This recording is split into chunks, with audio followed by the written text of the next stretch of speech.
One advantage of being a gamer boy who gets no girls is that I don't have to choose between how much time I spend on a girl over my bad boy gaming devices.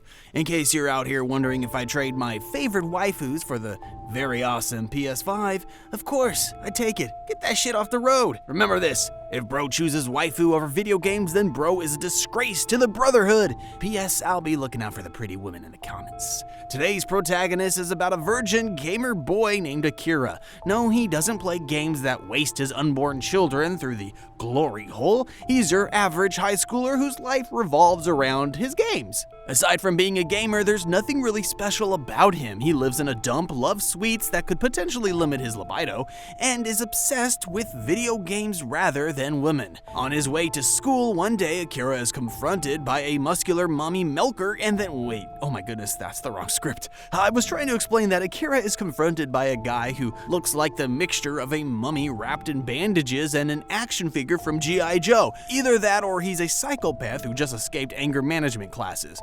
And the next thing that happens, this large mass of muscles approaches Akira for a warm, fuzzy hug of doom. Akira easily discerns that Bandage Boy didn't come to play, but what's even crazier is that he doesn't regard his opponent as a threat. Blood thinks it's some sort of game and decides to play tag, you're it. He doesn't quite understand that the situation determines if he dies a virgin or not. Actually, the video game strategy is what keeps Akira long enough from being squashed like a dinosaur. They end up in an abandoned building when Akira goes into what I'd like to call the ultimate stealth mode. Setting up traps according to the building's weakened structure sounded like a good plan until Bandage Boy leaped over them like how my girl ignores rationality and jumps to conclusions. Luckily, Akira had outcalculated his opponent's move and swiftly introduced the Rod of Justice. This feat deals the finishing blow to Bandage Boy, however, it's not just over yet.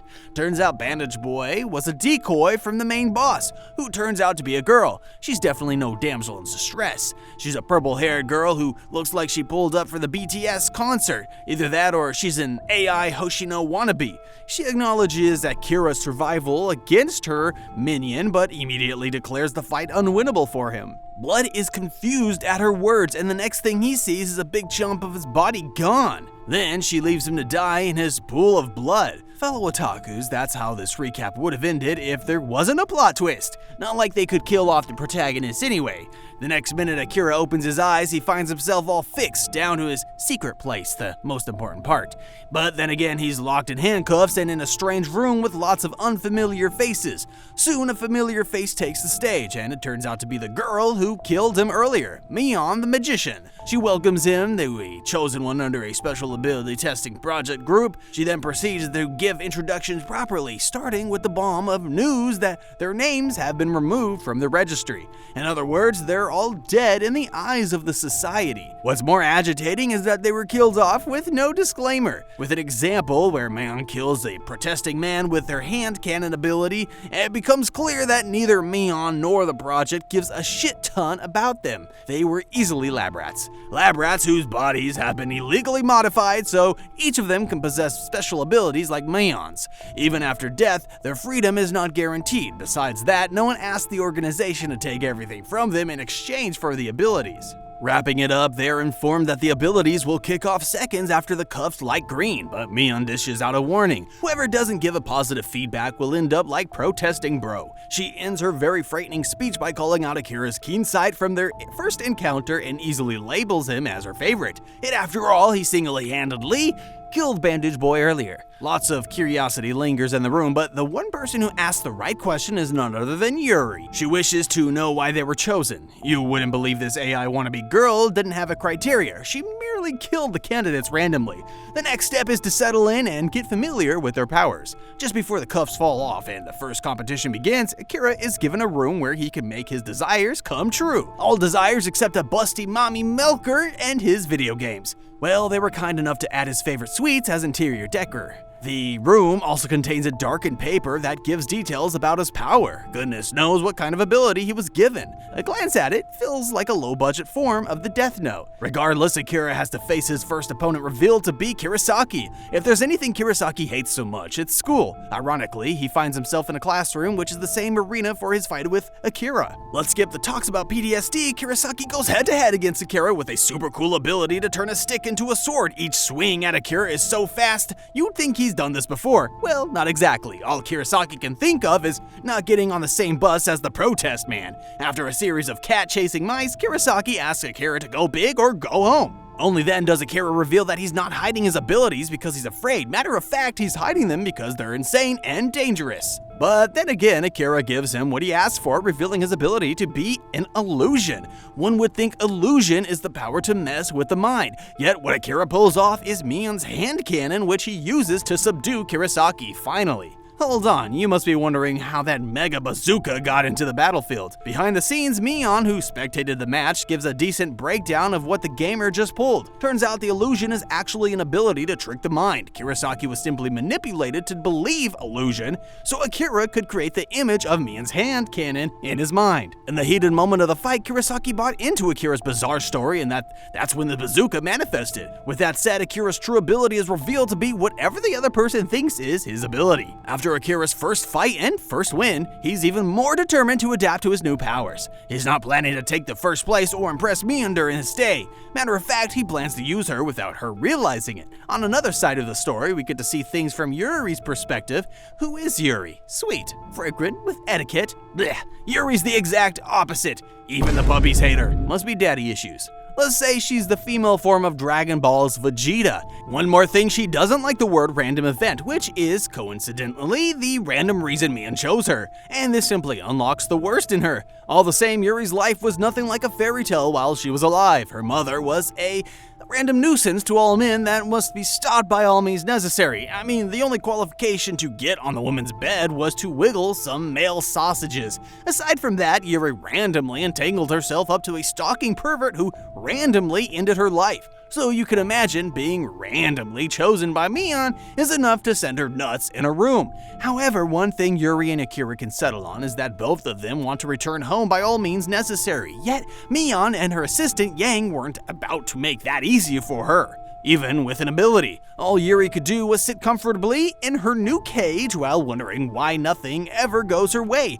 If you're curious as to why I was so harsh on Yuri's mom for being random with just any man, well, then I'd let you in on a secret. The woman is actually brain dead and a scumbag. She'd be hurting Yuri since she could feed on milk, which also paved the way for her fatherless attitude. In other words, she's got a double combo of daddy and mommy issues. Makes me wonder what home she plans on returning to. To make matters worse for Yuri, for her first opponent is more than enough to give her a PTSD. The man's ability makes him able to sniff out a person's condition. This big sack of jokes ignores the fact that Yuri is frustrated and tired. Yet the first thing he picks out is that Yuri is a sweet flower waiting to be plucked. In other words, a virgin.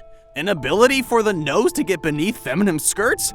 Subarashi, Goku Black's evil laughter, but then again, this man is a creep. He takes the first move and attempts to grab Yuri against her wish.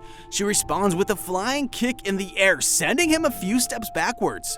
You'd not believe that with a bruised face, the creep considers it a blessing. He goes off the charts, taking off his shorts right there, and then to sample his manhood that Yuri would like nothing more than to chop it off. Unfortunately, she's also got startled, anxious, and confused. Yet the more he sniffs out conditions from Yuri, this makes him stronger. This time around, he gets a neck grip over Yuri's shoulder as he begins to do all what villains do, and that is to confess. Turns out it's not his first time doing this. Being a pervert is one thing, but sending his young prey to heaven afterwards is where the old geezer crossed the line. The one mistake he commits when he gets closer to Yuri is calling their encounter the perfect blend of random. Now, what do you think happens afterward, if not a perfectly random activation of Yuri's powers? Damn right, he unlocked the beast. Yuri's anxiety and confusion immediately transforms into a bundle of pure rage that reeks throughout her being. And then the rest about this old geezer is history. Best believe he walked out of that arena with a dissected rod, if not broken. To sum it up, Yuri's ability is revealed to quintuple her physical abilities to a level where she might just be able to beat Goku. With Yuri's win, her goal is to go home is more evident. Remember when we wondered why she was so eager to return home? The answer is revealed only now. Turns out Yuri has a little girl called Raria waiting for her at home. They're not sisters or anything. Maria is revealed to be the daughter of her mother's new plaything. In fact, Yuri's compassion for the little girl started when she found out Maria was a victim of abuse from her father. In other words, their parents are just two scumbags who bumped into each other. Goodness knows what Maria must have been through after Yuri's death. Meanwhile, the next phase of the project is about to begin. And for this, the candidates, or better still, lab rats, are divided into groups by the officials.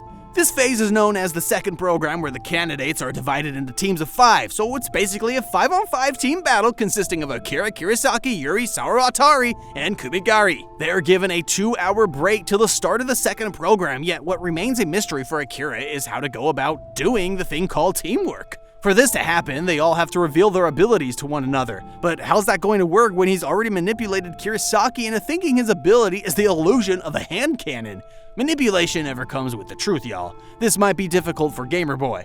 In every team, there's one person inspired to be the leader of the group. That person happens to be Sawatari. He urges introduction so they can work together better. Yet what's more shocking is how useless his ability turns out to be.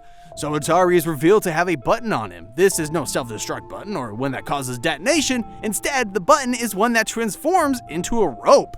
Blood's abilities are only capable of playing jump rope and swinging around the fact he's a dead weight to the team. For the rest of the guys on the team, Yuri, Kirasaki, and Kumigiri, whose ability is to go invisible for 2 seconds but has no intention of using his artificial abilities. Luckily, he was a wrestler before the project, so they're in good hands. And then it's Akira's turn. Akira easily discerns them despite the whole teamwork charade. It was better to remain in ghost mode. These guys could help him explore his abilities, that's very true, but at the same time, if they ever switch sides, these guys could also be potential threats if they knew his secret. In the end, Akira settles for the initial plan. He tells them that his ability is the same as Mian's. Talk about manipulation at its finest, and I'm here for it. Now that's what it is to be a gamer,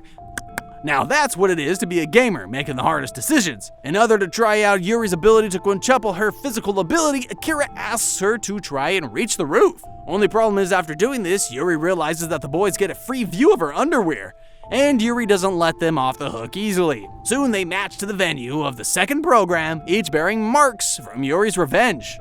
But then again, Sawatari shows a side of him we never expected. He urges them to think of this as a life or death situation. In other words, they're not sure what losing meant for the losing team. Hence, Sawatari urges them to kill or get killed. So it turns out the battle was anything about teamwork or 5 versus 5. It simply provided a platform where 5 people could disclose their abilities and still end up fighting one-on-one against the guys from the other team. To prove Sawatari's example, he goes first on the platform provided for them. Don't know what his initial plan is or whether he could take down anyone with a rope for superpowers, but what he goes for is dialogue. Absolutely smart. He outright confesses that he possesses an extremely powerful skill that'll kill his opponent Rin. Rin turns out to be more than the eye meets. She even goes as far as pleading with him to forfeit the match. No one wants to face the consequences of being the loser in a match where no one knows their fate. She also goes ahead to reveal what's underneath the large cloth over her body. This was merely to prove to Sawatari that the cloth wasn't part of her ability. It just served as a cover for her banging SKS body underneath, which turns out to be the sad way she died. Nah, that's probably far from sad. Now watch how Sawatari loses sight of his goal with just a view of Rin's body. He chooses to settle their fight politically and with a businessman move of his. There's actually no fancy move about this businessman. He pulls out a coin this time and urges her for a game of flip the coin. Heads and tails, whatever side the coin lands on, the person gets to forfeit. Then everyone goes their way happily. Simple. But that's not what happened. Sawatari clearly overestimated the dialogue, and the next thing that happens, blade-like projections pierce Sawatari's body all over, even before the coin drops. So much being a wannabe leader of the team, so much for kill or get killed. Yuri saw his death coming right from the time he mentioned his ability was a rope. Unfortunately, the rope couldn't pull the woman or save his life. Crazy. In Rin's defense, she had to dispose of Sawatari because he mentioned that he had a deadly ability and she simply put herself first. Turns out that behind that banging SKS and drop-dead gorgeous looks lies a demon. Rin is also revealed to be the driving force behind the opponent's team's zeal. However, with Sawatari down for good, Akira and his teammates can only wonder what lies ahead for them as tensions brew in their camp. Rin is set to take on the wreckage that her fight against Sawatari caused, but luckily Akira is quick to call everyone's attention back to the competition. The next match is up against the wrestler Kumagiri and the nerd girl Tatsuri. With one of their teammates down, Kumagiri is determined to win by all means. What he doesn't realize is that Tatsuri is 4 times smaller than him and doesn't intend to know what it feels like to get hit by a moving meteor. She forfeits her match there and would rather face Rin's backlash for losing. The next matchup is between Saiko and our very own Kirasaki. Saiko claims to be the redemption of their team, but then again she'd probably just said that just to please Rin and is not so sure of herself. As the fight begins, her ability is revealed to be one where she shoots marbles in a slingshot. Not only that, but they turn into humongous wrecking balls at the moment before impact. What she doesn't expect is to land a formidable opponent like Kirasaki, whose real ability is to transform a stick into a sword that can cut through anything at all. As funny as it sounds, their powers are oddly clashing with each other. Where Saiko can release multiple wrecking balls at once, Kirasaki can cut through it all. Where Saiko's stance to fight is from a distance, Kirasaki can only expect more wrecking balls before he closes his distance. What differentiates the two is that Kirasaki doesn't have a Rin on his team that'll eat him up if he loses. That one factor serves as a driving force that leads to Saiko's win against Kirasaki by only a slight difference. Actually, Kirasaki also goes home with a damaged manhood. The next matchup is against Akira and Koji. From the events that have occurred so far, Akira discerns that the losers of the match aren't getting killed off. If that were the case, Kirasaki wouldn't have made it to the second program after his loss in the first round. Now with this realization, his goal is to adapt to this ability during the fight and not to kill off Koji. First of all, the cannon doesn't materialize because of Koji's presence, but it does materialize when he aims a bluff shot at Kirasaki. After experiencing this, the image of the cannon is imprinted on Koji, and that's about the solid foundation needed for it to materialize. Just when the blast is on its way to hit Koji, he drops to the floor in fear, and that's when his powers surface. Koji's ability provides an invisible coverage that serves as protection from Akira's cannon shots. It is revealed that Koji was a loser all his life, and all he wished for was to be the main character. Unfortunately, his death wish saluted him before his dreams were fulfilled, and this did a huge damage to his mindset. Rin, who was willing to win at the cost of anything, seductively cheers Koji up.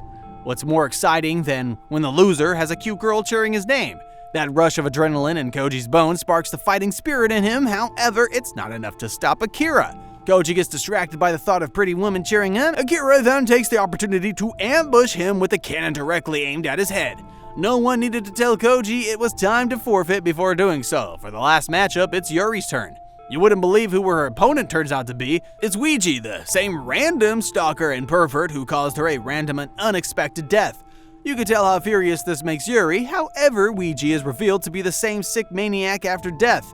The psychopath still intends to wed Yuri even in the afterlife. Whatever he says is of no use to Yuri. All she wants to do is get into the arena and have a dance of vengeance with Ouija.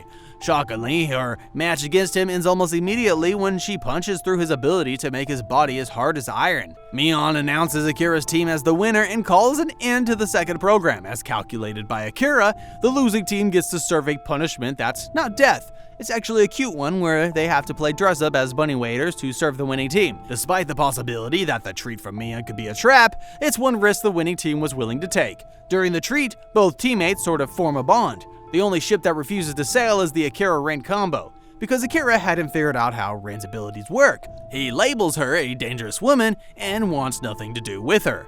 On the other hand, he feels she could find warmth and trust in his teammate Yuri. In the next phase of the project, both teams go their separate ways. Not only that, the task ahead also causes the team to break up. After saying their various farewells, Kumagiri and Kirasaki take 2 different routes as instructed. The last of them remains Yuri and Akira. This time around, Akira extends an arm of friendship to Yuri. He wraps the hand that got bruised from her previous fight with his handkerchief and hopes she can return it the next time they run into each other. And just like that, we've blitzed through the electrifying twists and turns of this recap. This high-stakes world where quick thinking is just as crucial as brute strength has only just begun to unveil its secrets and the potential of its daring competitors. Whether you're here for the cunning strategies or the heart-stopping battles, there's no denying the thrill of the game. Don't miss out on any of our future recaps and anime deep dives. Hit that like button, subscribe, and turn on notifications. Do you have a theory about what's next or a favorite moment so far? Share your thoughts in the comments below. We're always eager to chat with our fellow fans. Until next time, keep your wits sharp and your reflexes sharper. Catch you in the next video where we dive back into the fray. See you otakus next time, same channel.